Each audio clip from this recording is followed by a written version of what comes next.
Assalamu alaikum, Mamoon. Thank you so much for joining the session. Alaikum assalam. How are you, Mayor? I'm good, Mamoon. It's my pleasure to have you on the session. Till now, a lot of people know that having these Gupshup session, uska main reason yahi hota hai to get exact knowledge from people who are at that time frame. For example, in Pakistan, a lot of people think यार पाकिस्तान से बाहर चले जाएंगे तो चीज़ें आसान हो जाएंगी। मुझे ऐसा लगता है कि अगर पाकिस्तान से बाहर जाना इतना ही आसान होता तो एवरीवन इज़ लाइक वो सब पाकिस्तान से बाहर चले जाएँ। बट अगर आपको कहीं पे भी जाना होता है, whether it's UK, whether it's US, whether it's any other country, you need to understand कि आप उनके स्पेसिफिक लोगों से पूछें जो वहाँ रहते हैं, जो उनको बहुत अच्छे तरीके से समझते हैं। Because to be very honest, पाकिस्तानियों के लिए हर साल वीज़ा रिक्वायरमेंट चेंज होती है, हर कंपनी, हर कंट्री की, ठीक है? और उसके हिसाब से बहुत सारे चेंजेज़ आते हैं, कभी-कभार कोई चीज़ सही होती है, कभी-कभार कोई चीज़ बुरी हो जाती है। मेबी आप 1 साल पहले किसी चीज़ के लिए मेहनत कर रहे होते हैं, जब 1 साल बाद आपका टाइम आता है, तो आपको पता चलता है कि उसकी रिक्वायरमेंट ही चेंज हो चुकी है, ठीक है? And then you have to do again and again. So before we started off, Mamoon, I would be happy if you can introduce yourself to the audience, and then we can discuss the session afterward. Hello, everyone. My name is Mamoon, and I graduated from LUMS. I've done management sciences from LUMS. I worked in marketing industry for 3 years after my graduation, and then after that, I moved to the UK for my master's in marketing. And then after doing my master's, I've been working in marketing here for over 2 years now. So, I think you are one of the very finest guest speakers जिसके बाद जिससे हम ये बातें कर सकते हैं, क्योंकि you are not only there to do your education, you also working in that environment, तो आपको बहुत अच्छे तरीके से पता है कि वहाँ पे किस तरीके से चीज़ें होती हैं, ठीक है? So started off you are graduated from LUMS, ठीक है? And to be very honest, LUMS से जब आप ग्रेजुएट होते हैं, अगर आप लम्स से ग्रेजुएट नहीं भी होते तो हर किसी को पता होता है कि भाई आप लम्स से ग्रेजुएट हो रहे हैं, आपको तो फ़ायदे हैं भाई, आपके तो मज़े हैं, आपकी जॉब लग जाएगी। I wanted to know what do you think are the perks and the benefits LUMS will give you, ठीक है? LUMS will give you, and do you think कि हर चीज़ आसान होती है? क्योंकि मुझे ऐसा लगता है, yes I do have friends who are studying in LUMS and who studied from LUMS, and at the end of the day when you graduated, आपको अपनी तरफ से मेहनत करनी पड़ती है, बिकॉज़ यू नेवर नो कि हर लम्स का ग्रेजुएट ही कोका कोला या किसी और कंपनी में काम नहीं कर रहा, वहाँ पे और भी यूनिवर्सिटीज़ के स्टूडेंट काम कर रहे होते हैं, and then you need to understand कि it's not only about education. Yes, the bigger picture is कि बहुत बड़ा चंक होता है जो आपके एजुकेशन का होता है, but you need to realise कि यार the reality is totally different from how we see. So being as a LUMS student, what do you think, what were the right step that you took when you graduated, ठीक है? How was your first job? How was your first internship? किस तरीके से लगी? क्योंकि what I personally believe कि ये mindset लोगों को होता है कि हाँ ठीक है, लम्ब से पढ़ने के बाद आपको जॉब मिल जाती है। But to sustain in that job you need to understand कि आपको उस मार्केट को समझना पड़ता है। तो how was your experience when you graduated from LUMS? I think obviously in market LUMS has a reputation of producing really good graduates in terms of understanding of market and all of the other things. But it's not even about what kind of career you get based on LUMS. It's more about what you get at LUMS when you're studying at that university. So why do graduates from LUMS have a perception that they will get a job when they graduate? That's the more important question. Why is it that? Why is that perception in the market? I think it's because mainly, and personally, I come from a very humble background. I have never ever paid for my education until now. I have always been scholarships. Even in LUMS, I was on 100% scholarship. So, and I'm not talking from a point of view which is very privileged. I'm talking from a point of view which is for every average Pakistani, you would say. So when I say that educational institution that plays a really important role, what you want to do in your future, that's I think that's the whole point of my conversation. Because when I was at LUMS, I didn't know what I was going to do after LUMS, right? But I just utilized all the resources at that university in terms of I utilized their careers department.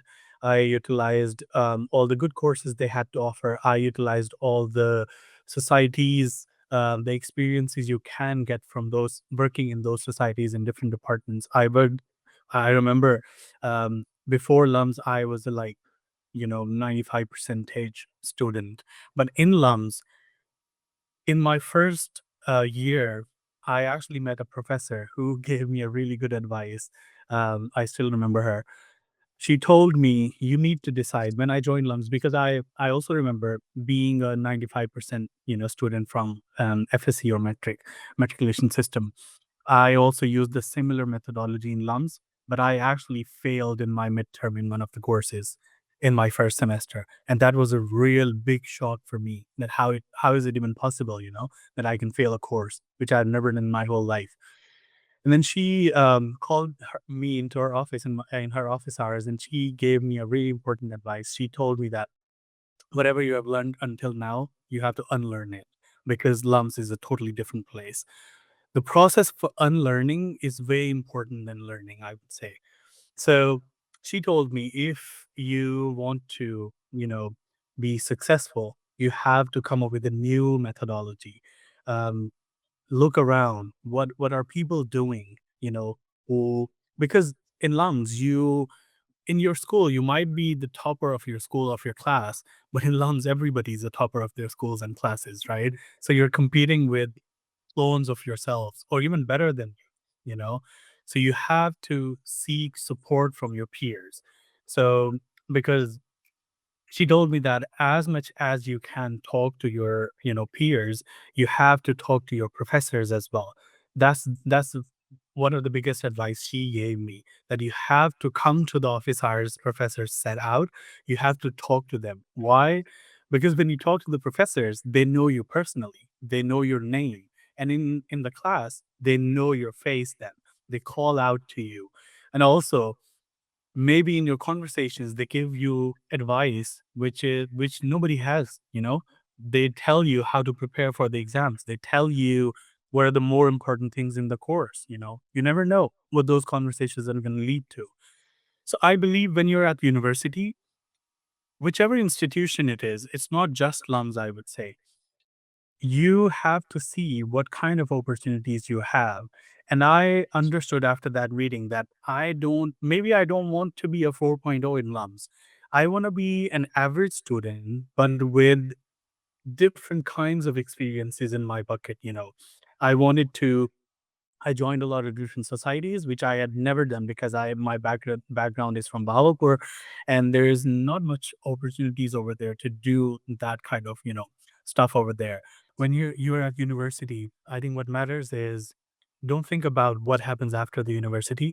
It's important what kind of courses you take, what kind of professors you have, what kind of experiences you get at university when joining the societies. It doesn't matter even if you're at sports society. You have to choose the right, kind of role there for you, which could be working in procurement, working in marketing department. You know, those kind of experiences matter, because even when after you graduate, people don't look at the name LUMS, because it's not like I'm just going to slap the name LUMS on my resume and I'm going to get a job.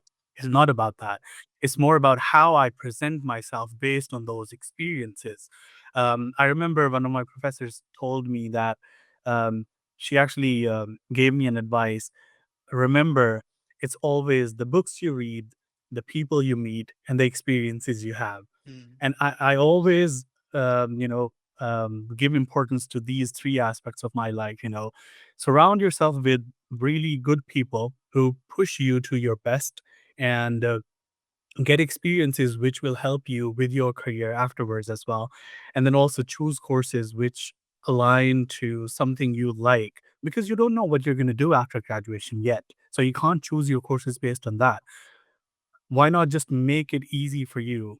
Choose courses which you actually like right now. And then, because I had management sciences, but I started marketing career afterwards. So you never know what you're gonna do, but do what you like at that time. So yeah, Fair enough. I think Fair enough. I think this is one of the very good advice, because a lot of time, um to be very honest, in Pakistan, I think only 10 or 15% of the students are able to get admission in the big universities like LUMS, GK, IBA, universities like that. But then there's like 85% of the chance that they are studying from different university. And then you need to understand that this 4 year is gonna be like the base of your overall life. cycle. Whether you want to do masters, whether you want to do the job or anything like that, you need to understand that you have to seize every moment. You don't have to rely on the things. Ke, okay, fine, this will take. ये सही हो जाएगा तो मैं कर लूंगा and like that. And then you need to come up with different strategies. I'm pretty much sure because I do have friends who graduated from LUMS, ga- gotten universities in UK and America, and the first day they were like, "यार, we were blank."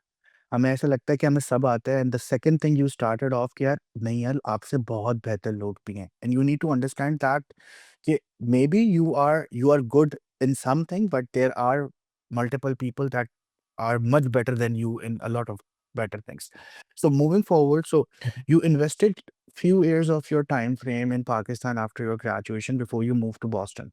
So like, what do you think being like doing those internship or those early stages of your career pathway, do you think this is important? Or what was your right thought process moving to Boston University? And how do you choose Boston? Because sometimes what I see is people usually don't have any backup plans. Okay, I have to go to UK. Either it's UK or nowhere else. Or I'm pretty much sure that in Pakistan, there's only two, three countries that we usually see. UK, maybe UK, US, Canada, top priority, rather than that doing masters from any other country, any other university in the country. So, how was your thought process? Why do you think UK is the right platform? Why do you think Boston University is the right thing? And do you prefer it to do it by yourself, or do you have some other person who's doing all this university management for you? Yeah. I actually was at LUMS, and how I got to Boston University was through a global U grad program, which is fully funded program through US EFP. Um, I was in my second year of my university, and this the applications opened, and third year and fourth year, third year students can apply for that program, which is fully funded. I just got to know about it through someone. And I was like, why not, just apply for the fun of it? Because you never know who gets in. It's really competitive because only 210 students go for a whole year, for 1 year in 2 semesters divided into 100 and 100. Um, so it's like a really small ratio out of all the Pakistani students applying. So I remember in our time, it was 27,000 applications at Oh, that time. Really competitive program, just like Fulbright and all the other scholarship programs, because everyone wants a scholarship, right? And that's really important. And I'm going to talk about it afterwards in my, in our session as well. How can you, get those scholarships? I applied for that program. I don't know how, but I just got selected. I think part of the reason was the experiences I just talked about. I didn't just focus my university on getting a 4.0. You can focus, that could be your goal, but it wasn't mine. So I focused on being a 3.3, kind of guy with having those volunteer experiences under my umbrella. I remember I worked for a society called LUMS, LCSS, Slums Community Service Society. I just loved working with the kids, and we used to visit orphanages, uh, teach them different kinds of skills, PowerPoint presentations, and all that. And so those kind of experiences, I think they helped me get into that program. It wasn't just the GPA. The background you have, the percentages you got in your, high school and college, so that matters a lot. So it's overall kind of journey you're going through.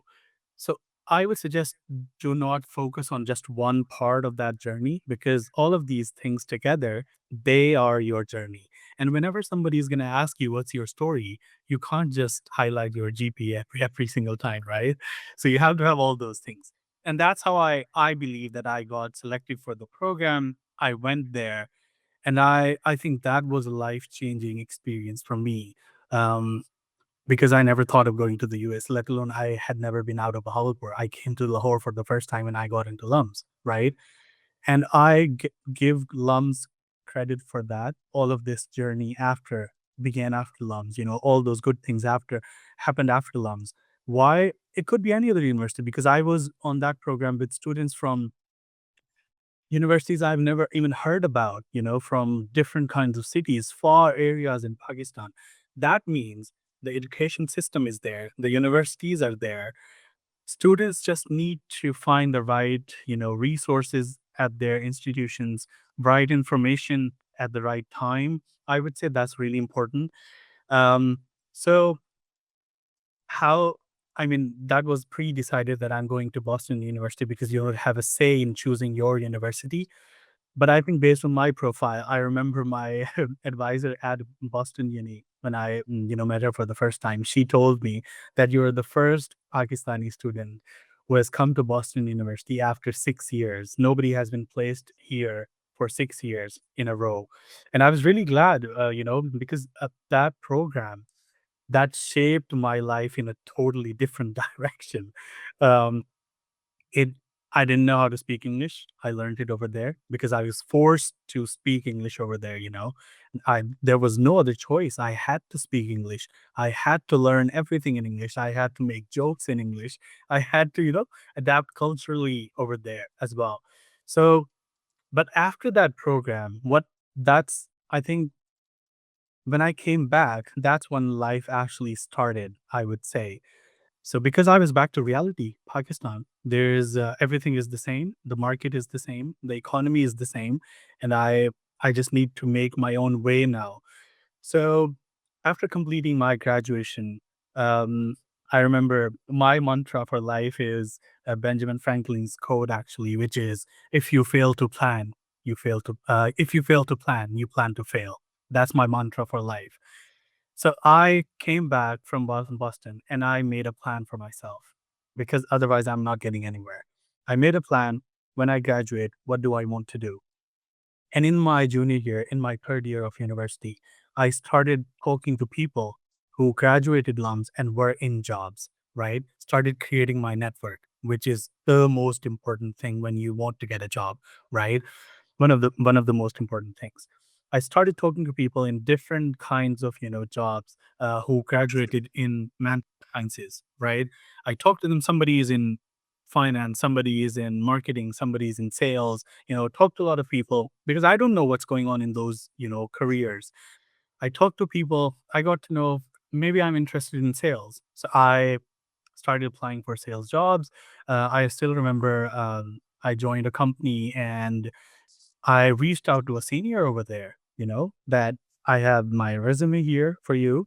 I have this cover letter, and this is why you should put me up for an interview, a clear message for the person to forward it to HR. They just need to press forward. That's it. You do the work for them and they just need to forward. That's it. Because people are busy in their lives. You have to make it easier for them to, you know, get it across um, you to the other side of the table. So I did that. I got an interview through that, networking, I would say, that helped me to get to the table. But now it's your responsibility to prove that you are actually what you say who you are. And then I still remember in that interview, there was not even a single thing we talked about sales because I'm a fresh graduate. My manager wasn't even thinking about, oh, this person is going to come and change the whole sales system we have here. He talked to me about my experiences, my journey. He talked to me about my Boston University experience. He's talked to me about my volunteer experience. He wanted to know me as a person. He wanted to see if I'm even the right fit for a sales job. And he thought I was. So I was hired after that. And after a month, I quit. So because after a month, even though I thought, oh, I'm a salesperson, I would be really good in sales. I was not. Turned out I was good for marketing. And right after a month, I told my manager, it's not working out. I need to do marketing because I feel like I will be really good in marketing. And the other manager in the same company who talked to me, they gave me an opportunity. I worked in marketing and haven't never looked back after that. So I would say networking in the early stages of your career, that's going to be your asset to get a job. Plus, with your society experiences, because the first job you ever get, they know that you do not have experience, so they're not going to talk about all of those things. So I would say, do not you don't need to put yourself through that pressure to get like really good job or experience before having an actual job. I would say build your story, build your journey that sets you apart from, hundreds of other interviews, first interviews when you're going to be competing with them. So I remember 99 other people, if you, I'm just giving you an example, if 100 people apply for the same job, and then even now, when I'm giving any interview, I have a really different story to tell. I tell them I quit my first job I ever joined after a month. I tell them my weakness to set myself apart, and then tell them the real story. What I did afterwards was really huge, because if I had never done that, I wouldn't be here today sitting in front of you giving this interview. So you have to have that network, build your journey in terms of, your university journey, your societies you join, and everything you do at university time. Have that journey with you, and then apply for jobs. And obviously, your resume is going to be basic, but it should be really well formatted. And then also, cover letters, they work a lot, and also a very short message which you can get across to. I mean, in my time, LinkedIn wasn't even popular. It's so much easier now to reach out to people who work at the same company. Even though if you don't know them, you can send them a text and tell them you're from the same university, you do this, you're interested in this, and you would just like to, be on the table. Just an opportunity, and that's it. Just like someone took a chance on them, you want them to take a chance on you. That's it. That's the simple story.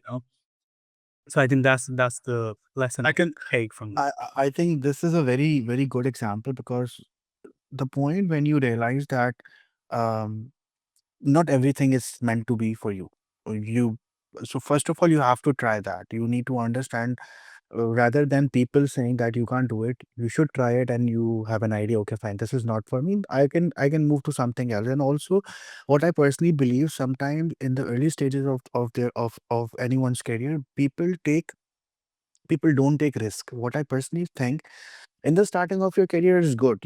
If you are hired, you can move to another company and maybe you don't like the company, maybe you don't like the culture, maybe you don't like any other thing, and you can do that because nevertheless a month in 10 years of career won't be noticeable. You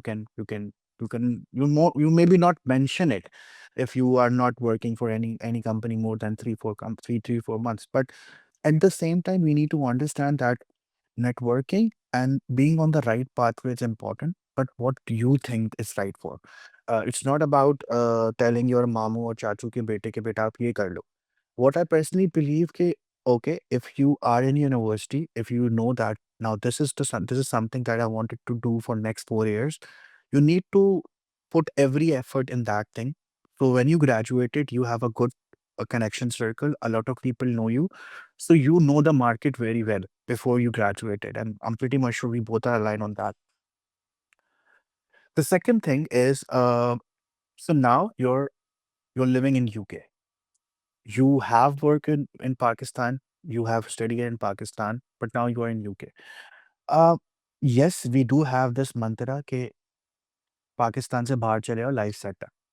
I personally believe going outside Pakistan is maybe just the first step, but we need to understand the dynamics and the pathway and the people who are living over there. They are like 40, 50 years ahead Pakistan.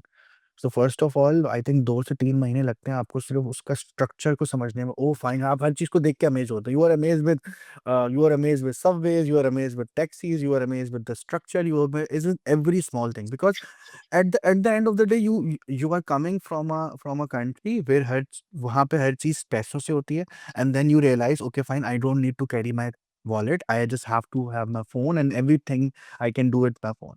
That's one of the things that you shock with. So moving forward, what do you think here? What should be, what are the right things that, or the wrong things people usually do when they move to another country? Because getting a job is a different thing, because you need to make a plan. But what I personally believe, people invest their money on people like who are like, what you say them, who manage your visas and everything, and you pay them and they just lend you in that country, but they don't have an idea what sort of accommodation they have, what sort of travel that they want to have, how far is the university, what job market are there in that. So when someone is moving to another country, what do you think? What should be the five, six pointers that you think these check boxes should be checked before you land into that country? And then we'll discuss about the job market. I think people in Pakistan are struggling, people in UK are struggling, people in the US are struggling, people in the whole world are struggling. Nobody is happy anywhere. My belief is that you have to choose your struggle.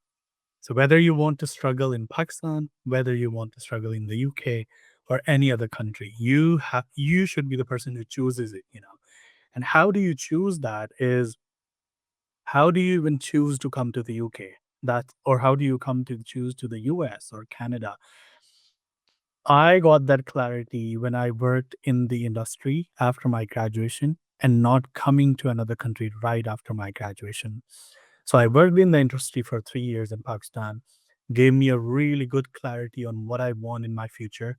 Even if I want to do a master's or a job, I know what I need to do now. You know, people right after their graduation, for example, if they were in management sciences, most of the people would go for a major in business analytics right afterwards, but they don't know the kind of work they would be doing after that. It's all data, it's really dry. Do you even like that or do you not? You will not know that. So, what you need to do is right after your job, I would suggest personally to at least spend a year or two in the market in Pakistan, which is a really good learning opportunity in Pakistan because Pakistani market is really growing market compared to the other markets, I would say. So learn what your interest is, just like I did. In a month, I knew I'm gonna do marketing. I don't want to do sales. Otherwise, if I had come to the US or UK right afterwards, I would have maybe in sales or somewhat, you know. So that helped me gain that clarity. And then after that, you choose the country which you want to go for. And that is based on different kinds of filters, I would say. Everybody has different filters. Mine was I don't want to spend a penny when I'm going out of the country. So I had to find scholarships. I wanted to get 100% scholarships because I I had my own savings only. There's no like generational wealth which I could spend and get out of the country, you know. So I had to do part-time jobs along with my full-time jobs. I did projects and whatnot, save enough money in terms of getting a 50% scholarships, I would say. And that's the reason I was saying you have to spend time in Pakistani market because then the doors are more doors are open because even if you don't get a 100% scholarship, you have saved enough to even move out with 50% scholarships, you know. Otherwise, you're just relying on very two, three doors, you know, and the competition is fierce. So you have to plan accordingly. I did that and then chose UK, did my whole process on my own. It's a really simple process. Now, even you have ChatGPT, which helps you in every single thing because now AI agents are there in ChatGPT, which can do work for you if you give them the right command, right? So, chose universities, 3 to 5 universities, had applied to the US, got rejected, obviously, the year before, then chose UK, and then applied to different universities. University of Nottingham was one of them. Got 50% scholarship, and I was thinking of coming because that was Plan B. Even if I don't get 100%, I will come. And that whole planning was based on the 5 years ahead, not just getting here. It wasn't just like, oh, I need to land in the UK and that's it. I thought about the whole thing. A year in my master's, I need this much amount to survive over there. A job pays me this much, a part-time job, and then after the job, I have worst case scenario, you have graduate visa. Best case scenario, you have sponsor visa. Yeah, you have to understand the whole journey of 5 years. That gives you clarity in terms of what kind of finances you're looking at, what kind of timeline you're looking at in terms of achieving your career growth and goals here as well. So, and then you decide based on those filters, you decide, okay, even 50% scholarship, if I go there, I'm going to earn back this much amount in this much time. Then this decision makes sense for me. So you have to reverse engineer based on those things. Everything is available on the internet. The prices of universities, the tuition fees, and the accommodation, how much they're going to cost you, the typical average pay or minimum wage you would say in the UK, that's online there as well. So you can, calculate all the finances for the first 2 years for you and see if this is even the right decision for you. Because what happens, most of the students, they get out of Pakistan, which I see a lot of people have done in the previous years as well. And I've also seen a lot of people who then go back because they didn't think about, oh, what happens after they graduate? The finances jump up a little bit, You have to get a job now because your student visa is ending, and then you have to cater the cost of applying for the graduate visa, which is a huge cost as well. So you have to save up for that. So knowing all those costs, your filters of why do you want to go to a Russell Group university, and everything you can think of, making a list, and then choosing a country and a university based on those filters, then you come at the right place, and then also you have a plan for the next few years. You just have to execute that plan now. That's what I did over here as well. When I came to the UK, did my master's in marketing, and job market is tough, I would say, but it's not impossible here. The rules have changed, I would say, but that's 3 years after you come to the UK. Do not worry about those rules, which are sponsorship rules that have changed. They're after 3 years when you're in the UK, right? You still have a 1 year when you're a student. You have a whole year of networking with lots of peers, colleagues, different people who are going to help you along the way. I still remember my first job in the UK was I was just walking across the different bakeries and whatnot to get a part-time job. And I entered that shop, and I still remember talking to that guy, and I told him, "Oh, I saw your Instagram. You could really use some help. This is what's not working. This, if you do this, this will happen for you, and this affects this." And he said that, "Can you work for me? Can you just do my social media?" That's it. That's how I got my first part-time job over there. So you have to network. So you have one whole year of being a student where you have instructors who help you in everything. You have a placements department who have different kinds of placements, which are 300 hours, 400 hours of placements in real companies. Um, it's competitive, but if you already have the experience, which I was talking about, if you already worked in Pakistani industry, you're already ahead of the competition. So you can pitch yourself, you can compete with the people here, because most of the people who come here, they do not have experiences, I would say, because in a master's class, you would have different kinds of percentages from different countries: China, India, Pakistan, Bangladesh, and lots of other people, plus a portion of British people as well.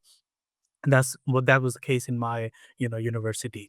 So if you have that experience already, you are already ahead. You just apply for those placements, internships. There are different opportunities, so you have one whole year which you already planned for in terms of finances, in terms of studies and everything.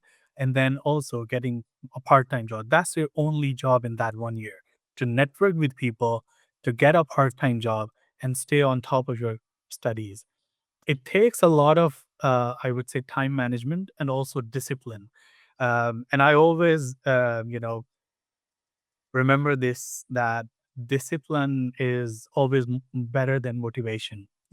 Motivation, sometimes it's high, sometimes it's low, but discipline makes you, every single day you have to wake up, you have to do the things you have to do. And sometimes you're going to be happy about doing those things, and sometimes you're going to be sad. But disciplines gets you to the finish line. And when you finish that master's, I would say, then you still have another 2 years of graduate visa. So do not worry about that salary threshold, which has just changed. Do not worry about those things for now, because even in those 2 years, graduate visa, 2 years you have where you can apply for sponsored jobs, where you never know when you're going to get a sponsored job. Maybe you're going to get a sponsored job right in the first 3 months. So it's all about trying your luck, obviously, and also, do you have what it takes to be in the UK market? And do I you think have what it takes to be? I think you put it in a very right way. What I personally believe, it's the mindset that required. People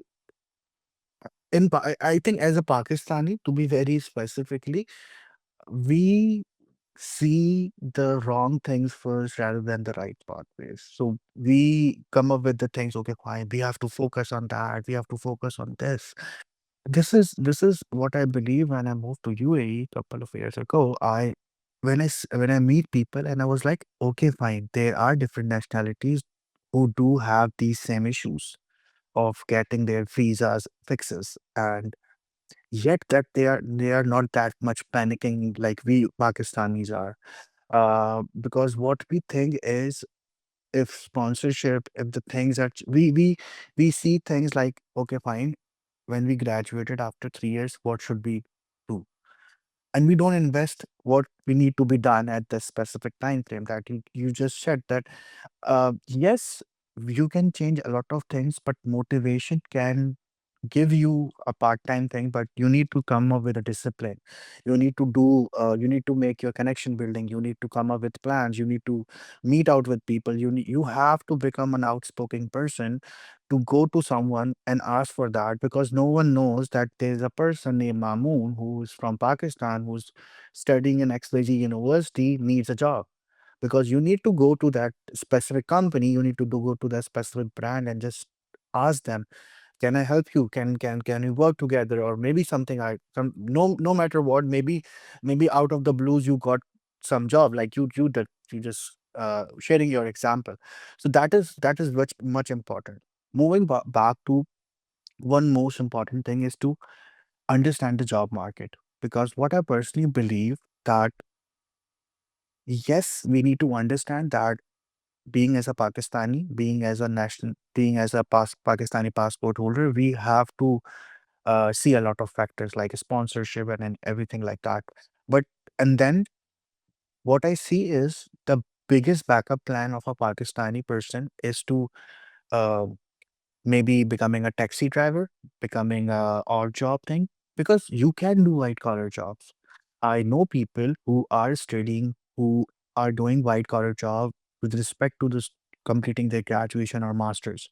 But you need to understand that you have to see what field you are in, what's the outcome, where to apply, how to apply, like the overall planning of it.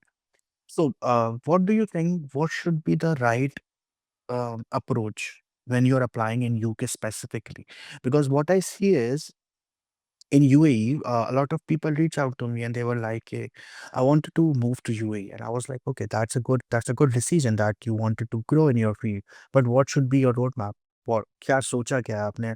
Uh, like coming to UAE is one of the biggest step, but when you come to UAE, how are you gonna survive? Because you're gonna survive for a few months, but after that you need a job, and you need not getting any job is not going to solve your problem. Getting a job that pays you well, getting a job that pays for your health insurance, getting a job that pays your Emirates ID or visas for any other country, these were the aspect that you need to understand. So what do you think when working in UK, I think for almost like two years now, how do you think which market is evolving, what is the right platform to move forward?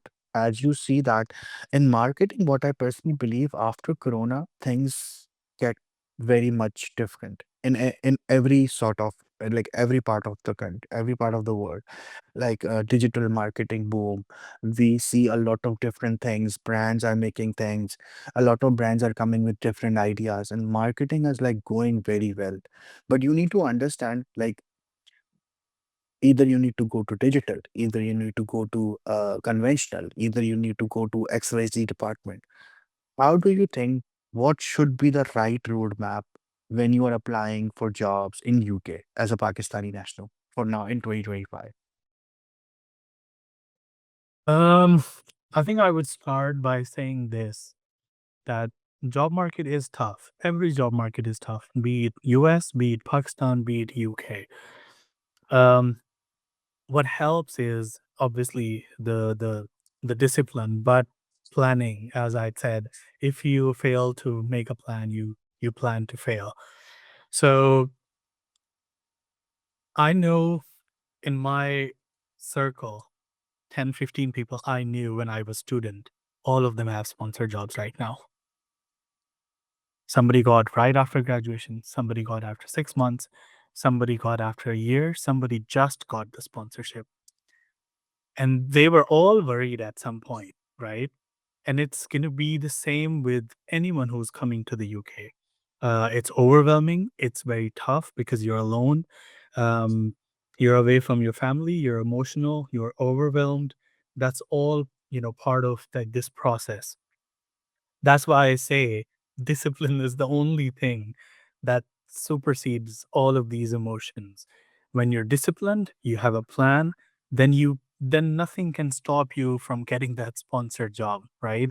Even though the rules are tougher now, but they're still not impossible. Because even me, and when I talk about myself, just just remember that I do not come from a privileged background. I have a very humble journey. I'm a very average Pakistani, you would say, um, who didn't know about all of these things and just had a plan. That's it, plan and discipline, and just started their journey.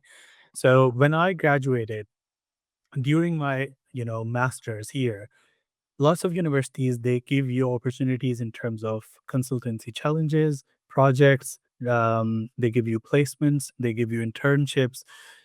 There is competition in there, but universities are the first source where you get all of these right opportunities, I would say. Maybe you would say that a company is not going to hire you if you give them your CV. Maybe, yes, you're right. But a university where the placements are listed from some companies who are targeting students who are in masters, that's the right platform for you. There's good opportunity over there that you send your resume, you have a really good cover letter, you're going to get that placement or internship for 200 hours, 300 hours, right? That's your entry point. That's how I got my placement in my master's. A few other of my fellows also got the same, placements and whatnot. And after my dissertation in September, I would say, I continued the same job. The CEO hired me when my placement ended with the university. They liked my work. They hired me independently then, part time, because I was still not allowed to work full time. And then they asked me one day that, would you like to work here full time as well? I said, yes, why not? And then after that, I told them that in January, the student visa is ending. They said that how we can resolve that. And I told them the whole process, and they sponsored me in November. So right after graduation, you're already sponsored. I didn't know that. I didn't have any idea about that I'm going to be sponsored when I was in Pakistan applying for a master's in the UK. I didn't know that. What I had was only plan. My plan was to come here, do the master's, get the graduate visa, work here, for 2 years. And in those 2 years, I'm gonna get a sponsored job. That was my plan. But it turned out this way. And I learned from that time as well that smaller companies, when you are in your placements or internships, they know you personally, they know your journey, they want to invest in you. That's what I understood. The competition is also less. Um, Not a lot of people are going to know about those companies. So maybe you're the only person who's applying, or maybe 20 people are applying, but your journey sets you apart from them. So my journey, my CEO liked my journey, my, different kinds of things I've done in my whole life. They weren't just interested in my work, they were interested in me as a person. So they wanted to invest in me as well. So maybe when you come to the UK, there are different ways to apply for jobs, right? So you have to know about those ways, either through your university. Maybe your university has different kinds of programs for students that helps them get into that white collar jobs. Secondly, you have to have, I would say, the courage to send messages to people on LinkedIn. You know, you're going to get rejected a lot, but you have to, brace yourself, get up every single day and apply for jobs.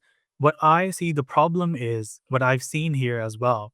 A lot of different students who do not get jobs even after like 6 months or 8 months is that they use the same process and expect different results, right? That's never gonna happen.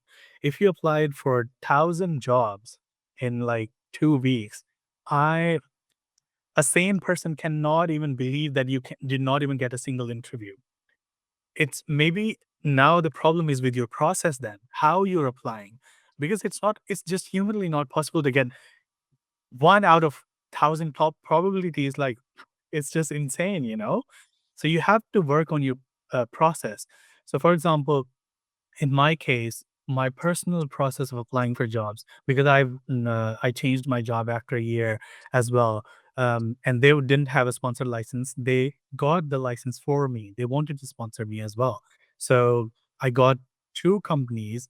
They did not have a license and got the license for me and sponsored me, right? And why did that happen? Because I had the journey and I had the work ethic of a person. They were like, this person, his work ethic and the quality of work this person gives, it's unbeatable. Even if we hire someone from any other country or any other national or anyone else, we're not going to get the same quality. So you have to make them believe that the quality you're giving is unbeatable, you know?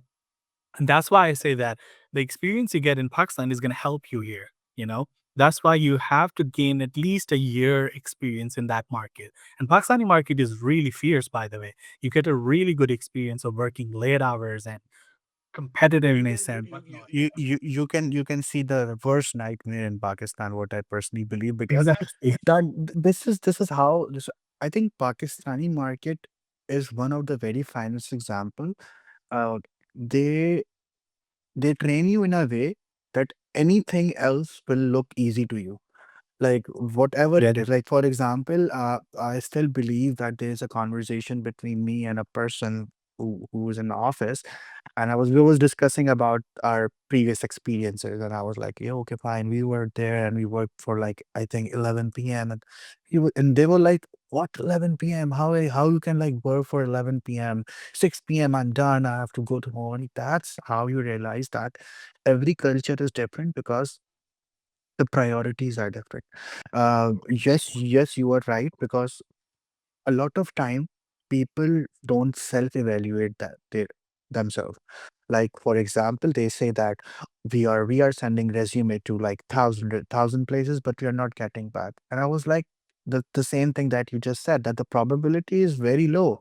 Like if I aim for 1,000 times, I'm pretty much sure once in 1,000 times I'll be getting a bullseye, or any and getting any job. So we need to understand, like, it's not only the getting a job, it's not only about selling yourself.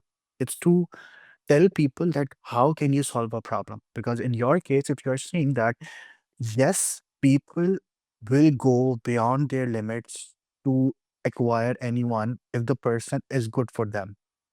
This is what I personally Yeah. believe outside Pakistan.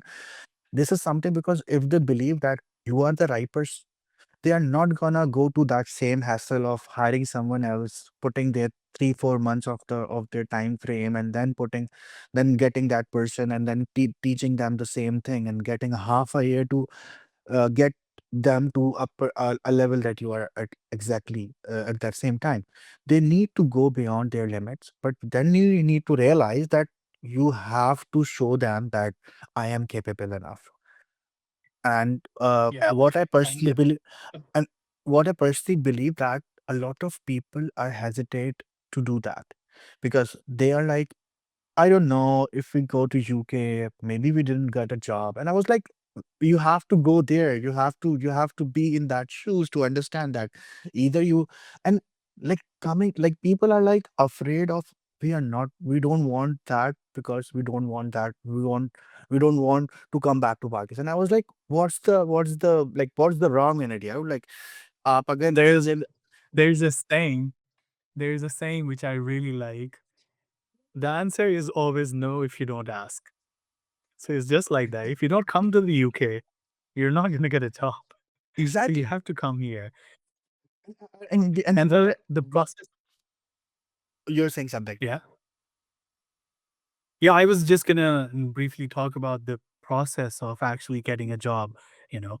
Because when I so as the first company, I actually got redundant and I had to apply for a new job in 60 days. I had to get a new sponsored job. So in 60 days, in the first 2 weeks, I got the job, by the way. Spoiler alert. But how I got the job, that's, I think, more important. I didn't apply to 600 jobs, like thousands of jobs. No, because I maybe had decoded the process of applying for jobs, I would say. So, first and foremost, I created an Excel sheet. I hate Excel sheets, but I had to. I created an Excel sheet. I still remember I applied for 60 jobs. I still remember that. I got 40 rejections out of those 60 jobs. And the thing that proves helpful when you're applying for jobs is tracking them. If you're not tracking your progress, you don't know where you're going, where you don't know where you got something wrong. So, for example, out of 60 jobs, now I know 40 rejected me. I don't need to chase them, right? Now I know I've listed them down in front of me. And also, this list gives me an idea. Oh, okay, this is the percentage of how many times you get accepted and how many times you get rejected with this kind of resume. A B testing, and then 20 interviews. I got those interviews. Obviously, not all of them I could make. Some were very different kinds of jobs, which I actually didn't want to do. They were just plan B or C. I still remember that 8 interviews were relevant to my field. And I tracked each. So after I apply for a job, I wouldn't just apply on LinkedIn, easy apply. That's it. No, I had different kinds of columns in my Excel sheet. Apply on LinkedIn, same job I apply on their website, same job I apply on any other platform they have listed on, just to get visibility of my resume. Wherever they open the platform, they have my resume. So visibility is really important for any job. And then I would also track that application afterwards. So after I'm done with the application on day one, I wake up, I make applications in the morning at 9 a.m. because that's when HR is going through those, setting up interviews and everything. So the timing and how you do it matters more than, the bulk of thousands of resumes you're making every single day. I followed my applications. I called HR people, asked them, this is my resume number, this is my reference number, what is going on with my this Process. application process. Yeah, exactly. And then they told me, some of them told me, oh, we have this position is on hold now, you know and now I know I don't need to chase this position, right? I don't need to waste time on this. Some people would be like, we're going to close the process on Friday and gonna be setting up interviews after Monday. And then I know Friday is the day I need to follow up. I need to get my interview done on Monday, right? So you have to be visible by conversations, emails as much as you can. I've installed this extension on Gmail, which is Mail Tracker, through which you can track your emails. So you send an email to anyone who's hiring for the job. That's what I did. That's creepy a bit, but still. So you send an email to that person after applying through all the platforms you have done, website, LinkedIn, Indeed, any other platform, the same job you have applied. You also get the, you know, not any email, but the person who's hiring for the role. Then it's legal to mail that person. So you mail to that person or even generic HR email. That's fine. Get that from the website. Drop an email there because email gives you more length in terms of characters and everything. Attach your resume, send an email, very short email. Applied for this role and just need an interview. That's it. And track that email. As soon as someone opens, Mail Tracker is going to let you know. Then after a day, you do need to follow up with this person because they have already seen your email. And now is the right time to remind them that your resume is there. And this process I replicated again and again for those 60 jobs, out of which 40 rejected, non-relevant. I sidelined them, and then 8 interviews. Six of them, sorry, eight. 5 of them were not sponsored. So after first interview, I let them go, right? Because they were not sponsored, and I needed to have a sponsored job because my visa required me to.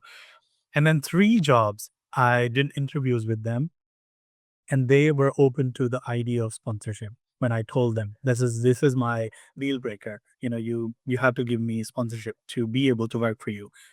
And then in those three interviews, I had a second stage interview, which was about presenting a campaign or anything, whatever the assessment is, right? That's where your experience and everything comes in handy. You present your, whole thing, let them know what the future holds for their company if you are there.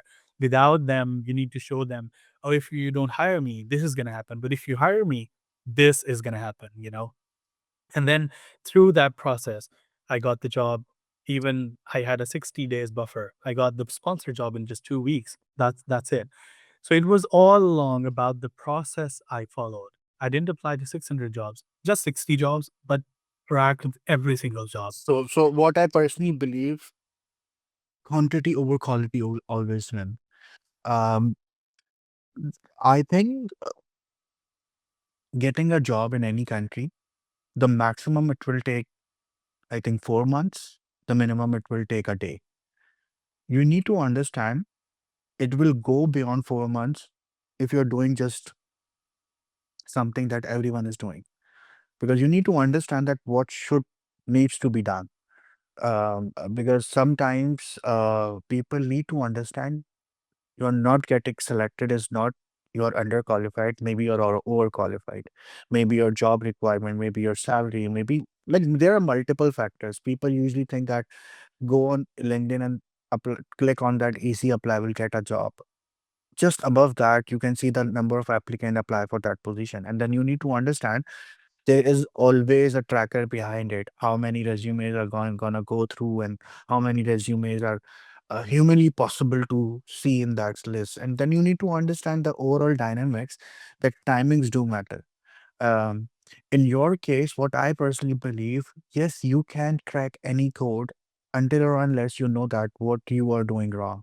Then you need to fix that thing. After like couple of changes, after 10-15 days, you have an idea that this is the right process that I need to follow, and then you can get a job. And I think this is one of the very good exercise, as well as a tip and trick to people that they can also do. And I'm pretty much sure that's not applicable on only in UK. You can apply to any other country, and that would be great.